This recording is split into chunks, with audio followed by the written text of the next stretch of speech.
ចូលមកមើលទាំងអស់គ្នាអំពីការបង្កើតគណនី Pioneer ថាតើគណនី Pioneer គេបង្កើតឡើងពីណាទៅណាខ្លះតាមពិតទៅខ្ញុំគិតថាវាជាចំណុចងាយឯនៅពេលដែលខ្ញុំបង្កើតប្រហែលឆ្នាំមុនណាតែឆ្នាំ2025នេះយើងនឹងចូលទៅមើលទាំងអស់គ្នាថាជាក់ស្ដែងវាមានអ្វីប្រែប្រួលខ្លះហើយ Pioneer នេះវាគឺជាធនាគារអន្តរជាតិមួយដែលវានៅ headquarter គឺនៅអាមេរិកតាមពិតទៅសម្រាប់ប្រទេសគេមួយចំនួនធំគេប្រើ PayPal ក៏ប៉ុន្តែ PayPal នៅក្នុងស្រុកខ្មែរយើងគឺប្រើអត់កើតទេដោយសារតែវាដំណើរការអត់ពេញលេញណាយើងបានតែបាញ់លុយចេញក៏ប៉ុន្តែទទួលលុយចូលអត់បានទេអញ្ចឹងនៅពេលដែលយើងធ្វើការដកលុយពី website freelance មួយចំនួនគឺវាពិបាកក្នុងការដកចូលមកគងធនាគារយើងក្នុងស្រុកនេះហ្មងក៏ប៉ុន្តែសម្រាប់គណនី Pay នេះគឺយើងអាចដកបានដោយសារតែអញ្ចឹងហើយ Pay នេះគឺអាចសម្រួលដល់ដំណើរការនៃការងារមួយចំនួនធំនៃការដកលុយហើយនឹងនៃការទទួលលុយឬក៏ការបាញ់លុយចេញក៏អាចបានដែរអញ្ចឹង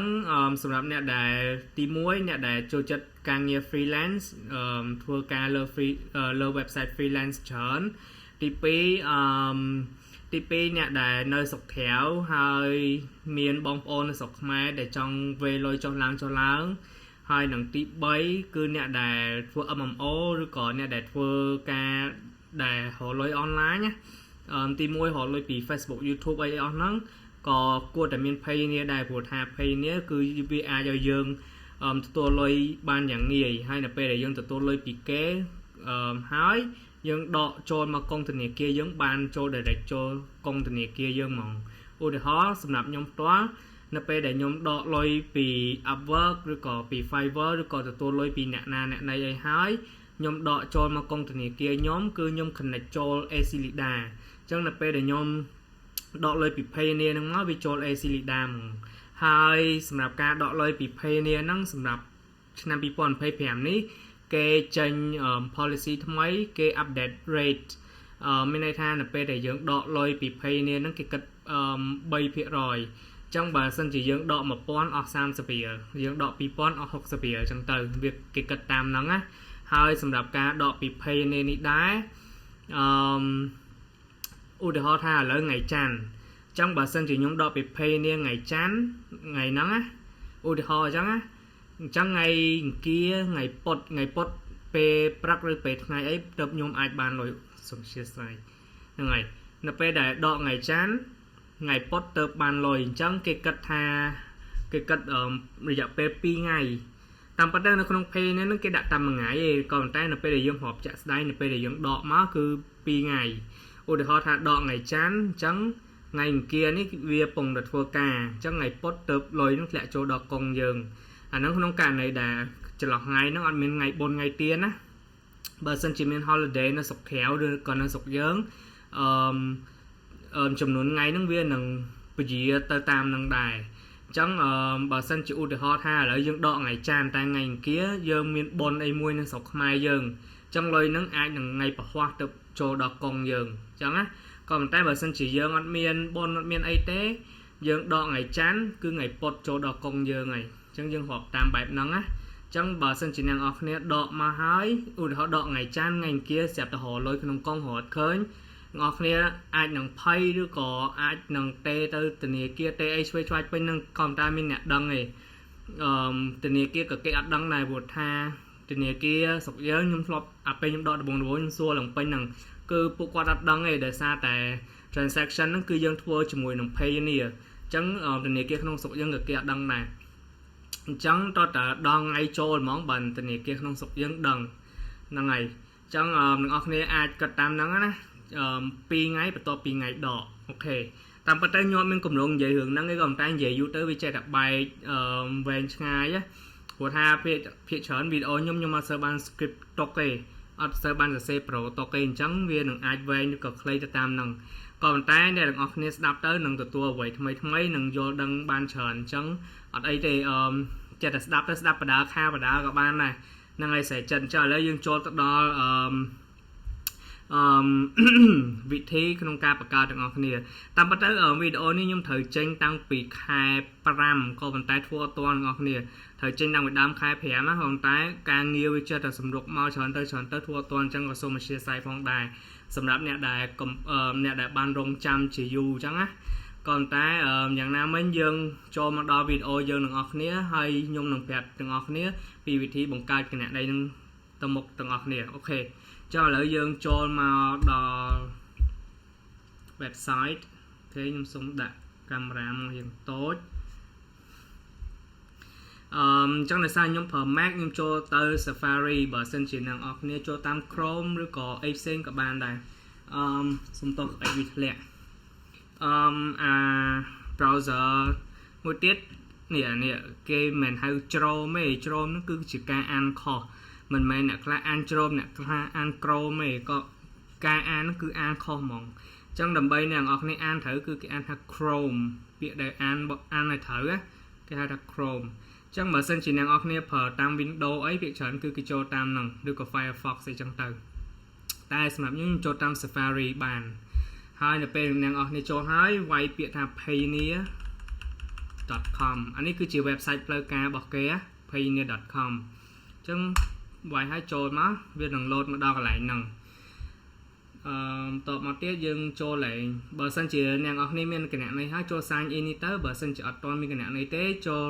register ដើម្បីបង្កើតគណនីថ្មីទាំងអស់គ្នាចុះឥឡូវខ្ញុំនឹងធ្វើឲ្យអ្នកនរគ្នាមើលខ្ញុំចូល register យើងដើម្បីយើងបង្កើត account ថ្មីអូ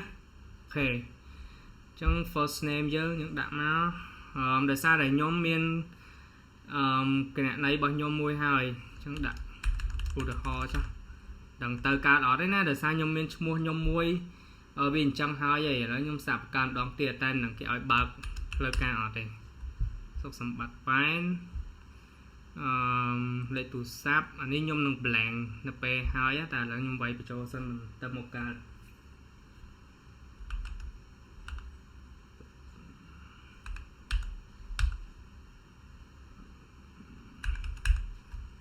ូខេ work email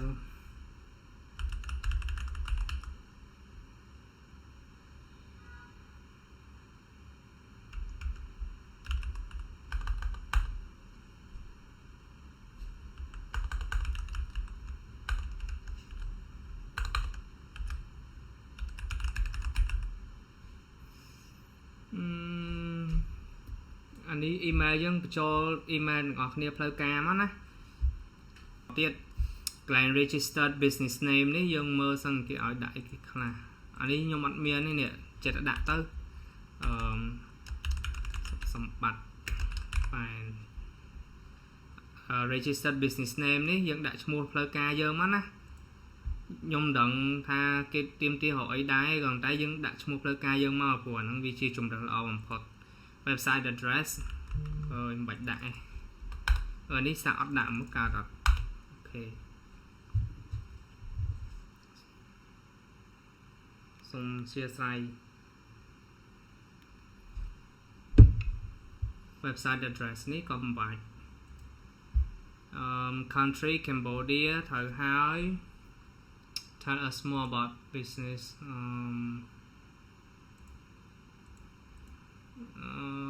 ដាក់ថាអានេះយើងគួរតែយក sending and receiving សម្រាប់យើងជា freelancer អញ្ចឹងភាគច្រើនយើងអត់សូវបាញ់លុយចេញទេភាគច្រើនយើងទទួលលុយពី client យើងហើយនឹងនេះwebsite ដូចជា Fiverr អីអស់ហ្នឹងណាអញ្ចឹងយើងយកអា receiving overseas payment only នេះមកអញ្ចឹងវានឹងចេញមកតទៀតនៅពេលដែលយើងយកជំរើសហ្នឹងណាអញ្ចឹងអាកន្លែងនេះយើងដាក់ថា registered as a sole proprietor registered as a company not a registered នេះយកអាទី3នេះមក how many employees do you have គេសួរថាមានបុគ្គលិកម្នាក់តែយើងឯងកន្លែងនេះ how many international entities do you operate none how do you receive your cross border payments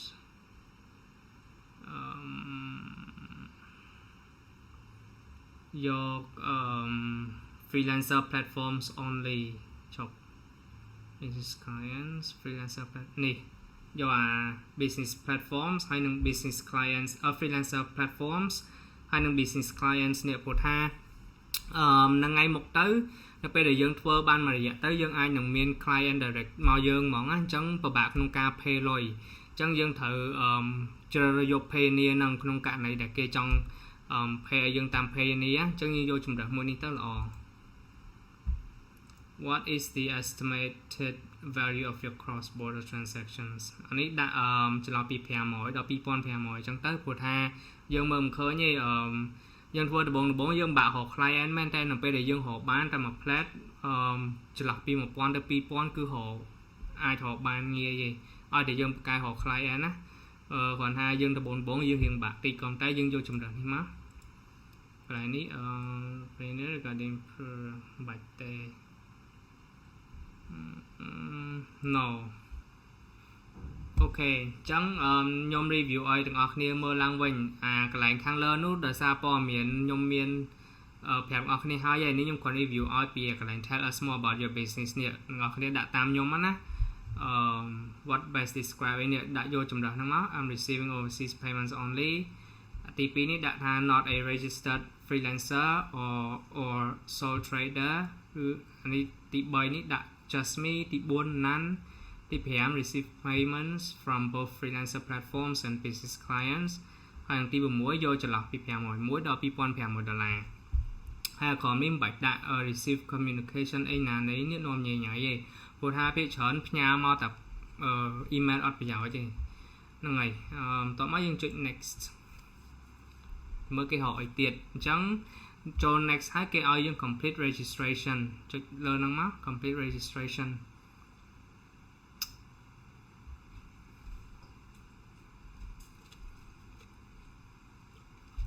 អូខេតបមកគេសួរតទៀតថាតាមពិតទៅលើមុនអត់ពិបាកញ៉ៃញ៉ៃស្មុគស្មាញអញ្ចឹងឯងក៏តែមួយរយៈក្រោយនេះភ័យនេះគឺ strict ខ្លាំងជាងមុនដោយសារតែមានបញ្ហាអីផ្ទាល់ផ្ទៃក្នុងរបស់គេហើយគេចង់ compete ជាមួយនឹងគូប្រជែងមកគេទៀតអញ្ចឹងទៅកាន់តែញ៉ៃញ៉ៃដល់យើងណាអូខេអញ្ចឹងដាក់ថា my business isn't registered អញ្ចឹងមក I own a represent អូខេដោយសារយើងអត់មានជាទោះជាយើងមាន business ខាងក្រៅក៏ដោយក៏ប៉ុន្តែយើងបើក pay នេះគឺដើម្បីទទួលលុយពី freelancer platform អញ្ចឹងយើងត្រូវដាក់ no អាកន្លែងនេះដាក់ no my business isn't registered អញ្ចឹងនេះដាក់ឈ្មោះតកល email យើងអញ្ចឹងដដែលមកនេះដាក់ថ្ងៃខែឆ្នាំកំណើតយើងណាដាក់ព័ត៌មានប៉ាត់ទាំងអស់ណាសូមប្រាប់បញ្ជាក់ឡើងហ្នឹងណាព្រោះថាអានេះត្រូវ verify ជាមួយអត្តសញ្ញាណប័ណ្ណឬក៏ passport យើងទៀតព្រោះនេះជាការអានេះដូចយើងបើកកុងធនាគារនៅ ABA នៅ AC អីចឹងណាគឺព័ត៌មានត្រូវប៉ាត់ទាំងអស់គាត់ថានេះធនាគារនេះគឺអន្តរជាតិអូខេអញ្ចឹងនៅពេលដែលយើងចុចបន្ទាប់មកទៀតគេរក street and number រកអីគេនេះstreet number ខ្ញុំឈប់អូខេដល់កាល streets ឈប់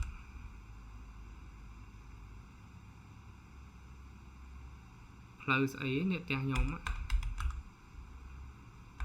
ចំការដងអូខេចឹងអាព័ត៌មានអាស័យដ្ឋានអីដាក់ព័ត៌មានប៉ាត់ទាំងអស់ព្រោះថានៅពេលដែលយើងបង្កើតហើយយើងអាច order ជា Mastercard ពី Pay នេះនឹងបានទៀត Mastercard ដូច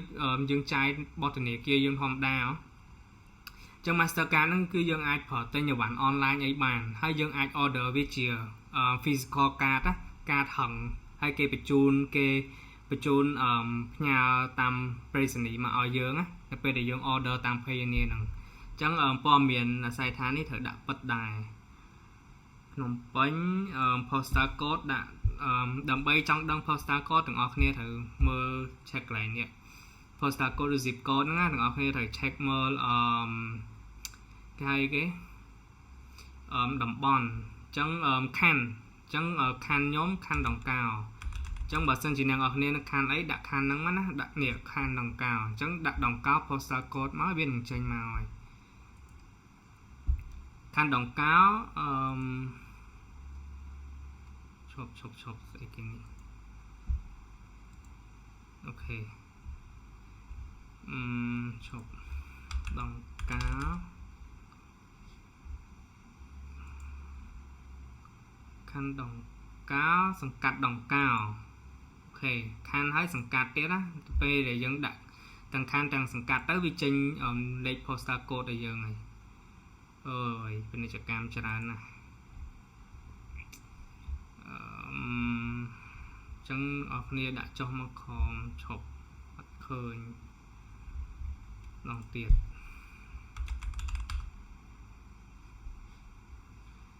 nè sòng cắt đồng cáo khăn đồng cao ôi mày nè đồng cột đây nè xong lòng tiệt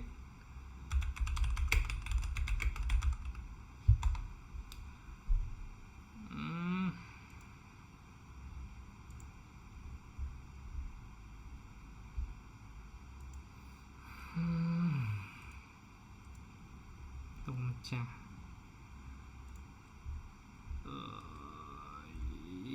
hai đôi vậy có bị bạn mình là họ đó nhưng search khơi mong ở đây của bạn chẳng không nhớ đọc về lại và hai chỉ vì tranh update ấy chẳng thua dương căn của bạn xong cắt tôi tại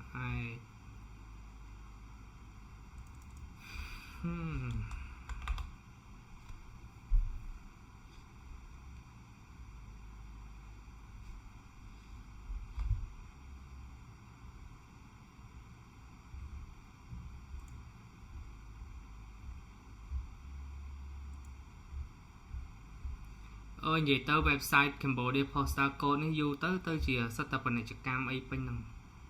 niệm mà advertise with us ấy nè lúc món số là ngọc này nó phải để cho máu viên lột sẵn cắt hay ấy chẳng tới mới khơi mòn ở là nhẹ nhảy bên nằm ok nè nó khom nè tranh mình này chỉ cam tiền chẳng mình tha đỏ website cái đó channel YouTube ấy cái đó đọc em ngày bên này chỉ cam chọn page của bạn hở lên trong trôi mơ mình là niềm ngọt nè lúc món á nó pe để nhóm trôi máu vay đặc biệt đồng cao máu vi lột ở trong lại xùa mỏng cái nhỉ tay đỏ pe lại nó nhóm cho đồng rõm đo cái lẹ nó ôi nó của bạn mình tên trong mình tha ngọt nè rồi bọc free của bạn trong này vậy trong tới cứ được bọc free của bạn ta ở đây đời xa là cái đã qua miền này dương ban phân nó ở con kia từ năm ngày bậc kia đạo dương cái dương đồng hồ nó nào này chẳng xa chỉ mấy năm với tầm bay hồ lịch postal code bo khăn dương á dương cho mà vậy việc được nhung nông máu đã khăn bỏ dương hết dương đã postal code chẳng máu bị trên chẳng ạ chẳng đầm bay ở thử món dương mơ khăn hay dương mơ sừng cắt tiệt chẳng nhóm nhưng nơi sừng cắt đồng cao khăn đồng cao chẳng postal code postcode nhóm đọc phí son phém son mùi chẳng dừng cho lời ní máu bị copy vậy copy thì dùng dùng đặt không đi mắt ok đã nông nó mắt hai cho đó lịch tu sắp nhóm hở lịch một tiết trong nhưng mà phải trang mấy mưa sân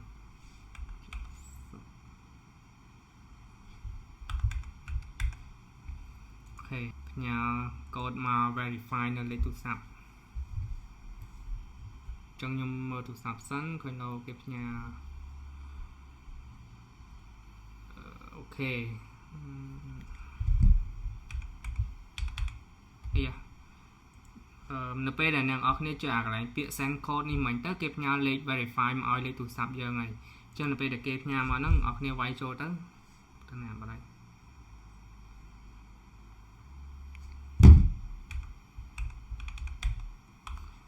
ok vay hai next step ok cái này password nhưng đã password nhóm ngọc này ham lụi mờ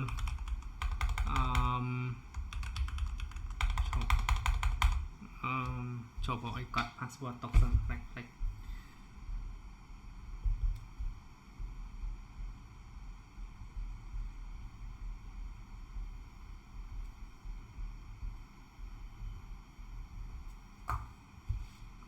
Okay.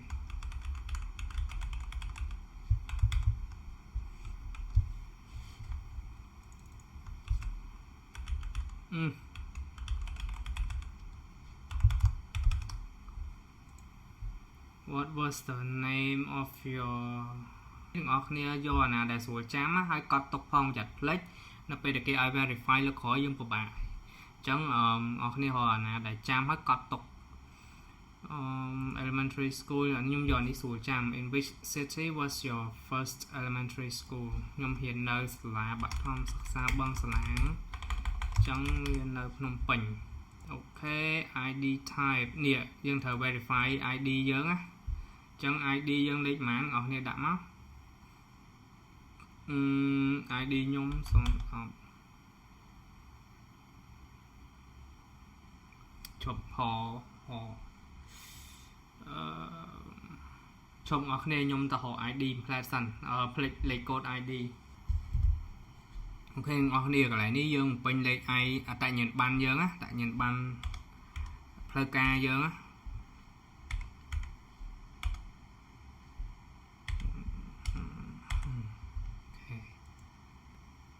next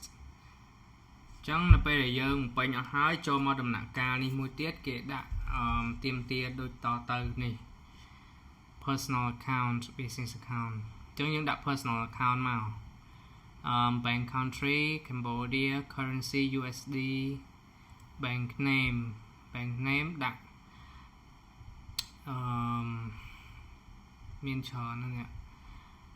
bank name ឡើយនេះខ្ញុំ recommend ឲ្យទាំងអស់គ្នាដាក់ AC ព្រោះថា AC នៅពេលដែលយើងដកលុយចូលមកគឺគេអត់គិតថា inward telex ទេដូចខ្ញុំបង្កើតវីដេអូមួយនៅលើ TikTok ប្រាប់ថ្ងៃមុនអញ្ចឹងណាពី tip ដែលយើងអាចចំណេញ10រៀលណាព្រោះថានៅពេលដែលយើងដកលុយជាធម្មតាពី website ពី Payoneer ហ្នឹងណាបើសិនជាយើងដាក់តាម bank ផ្សេងៗគេកាត់10រៀល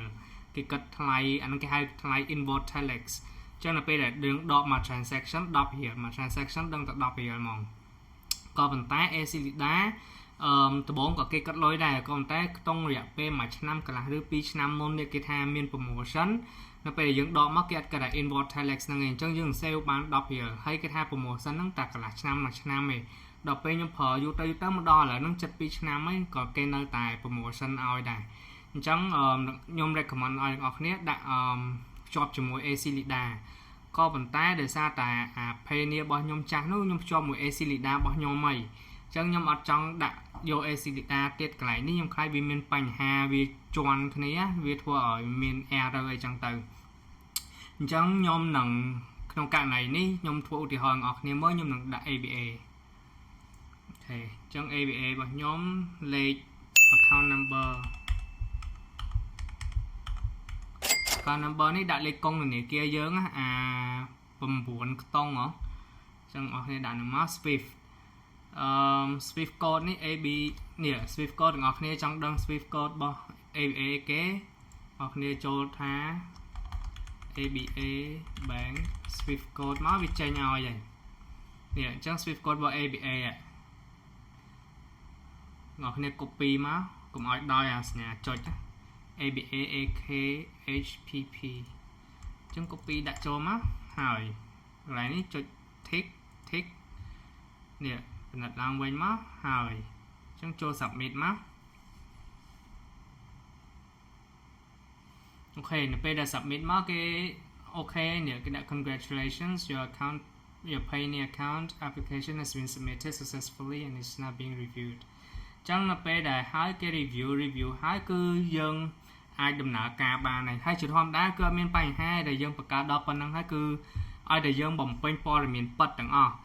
គឺគេ review ដឹងតែអូខេហើយយើងអាចប្រើ receive លុយបានហើយ Payoneer ហ្នឹងគឺចំណុចពិសេសវាមួយទៀតយើងអាច receive លុយយើងជា British Pound ក៏បានជា US Dollars ក៏បានឬក៏ European Euro ក៏បានអញ្ចឹងយើងអាចទទួលបានលុយជា currency 3 currency រូបិយបានជា3ប្រភេទលុយមែនតើ Payoneer ហ្នឹងនៅពេលដែលខ្ញុំដឹងដំបូងខ្ញុំមានអារម្មណ៍ថាអស់ចាមែនហើយខ្ញុំនឹងអត់ដែរដឹងតែនៅពេលដែលខ្ញុំដឹងពី Payoneer ទៅមានអារម្មណ៍ថាលុយដែលវាថាយើង dương biểu tha càng nhiều dương ấy dương bị chọc đâm scaleឡើងទៅកម្រិតអន្តរជាតិណាការទទួលលុយការអីហ្នឹងគឺយើងធ្វើក្នុងលក្ខណៈអន្តរជាតិហ្មងអញ្ចឹងនៅពេលអ្នកគ្នាយល់ដឹងពីនឹងកាន់តែច្រើនគឺកាន់តែសុបាយការធ្វើការរបស់យើងគឺកាន់តែសុបាយអូខេអញ្ចឹងក្នុងការវីដេអូនេះគឺវាអត់មានអីផ្សេងច្រើនទៀតទេគឺគ្រាន់តែនិយាយពីការបង្កើត account pay នេះតែប៉ុណ្ណឹងហើយនៅពេលដែល review នេះគេអូខេហើយគឺយើងអាចប្រើបានហើយណាហ្នឹងហើយអញ្ចឹងឥឡូវហ្នឹងខ្ញុំនឹងរៀបចំកាត់អានេះអីហើយបង្ហោះចូល YouTube ហើយខ្ញុំនឹងធ្វើការបង្កើត account Upwork មួយទៀតហើយខ្ញុំនឹងធ្វើការភ្ជាប់អា pay នេះហ្នឹងចូលទៅ Upwork ដើម្បីជា payment method ដកលុយពី Upwork មកអូខេអញ្ចឹងហើយនៅពេលដែលគេ review ហើយបើសិនជាវាអូខេវានឹងចេញលេខ pay នេះយើងណាអីចឹងទៅអញ្ចឹងនៅពេលដែលយើងភ្ជាប់អា pay នេះហ្នឹងទៅ website ផ្សេងគឺងាយឯងយើងមើលព័ត៌មានរបស់ account pay នេះយើងហ្នឹងព្រោះថានៅពេលដែលវា review បានជោគជ័យទៅវានឹងចេញ account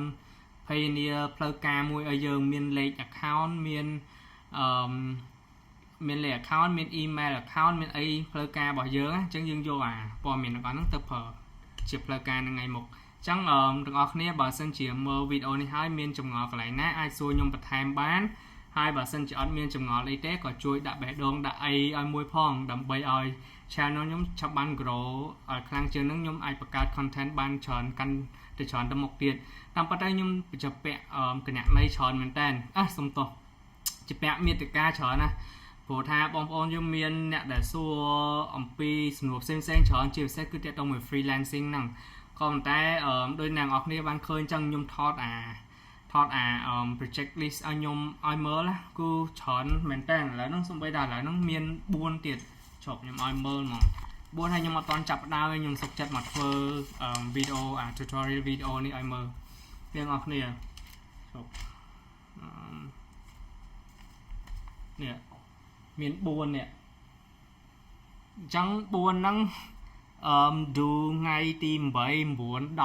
11 12ចឹងខ្ញុំអត់តបានមានពេលចាប់ដើមទេដោយសារខ្ញុំត្រូវបញ្ចប់វីដេអូនេះឲ្យអស់បើខ្ញុំចាប់ដើមធ្វើការងារគោលរបស់ខ្ញុំចឹងបើសិនជាអ្នកនរគ្នា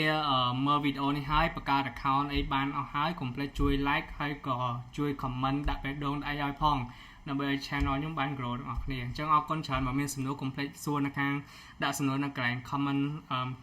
section នៅខាងក្រោមណាអរគុណច្រើនបាយបាយ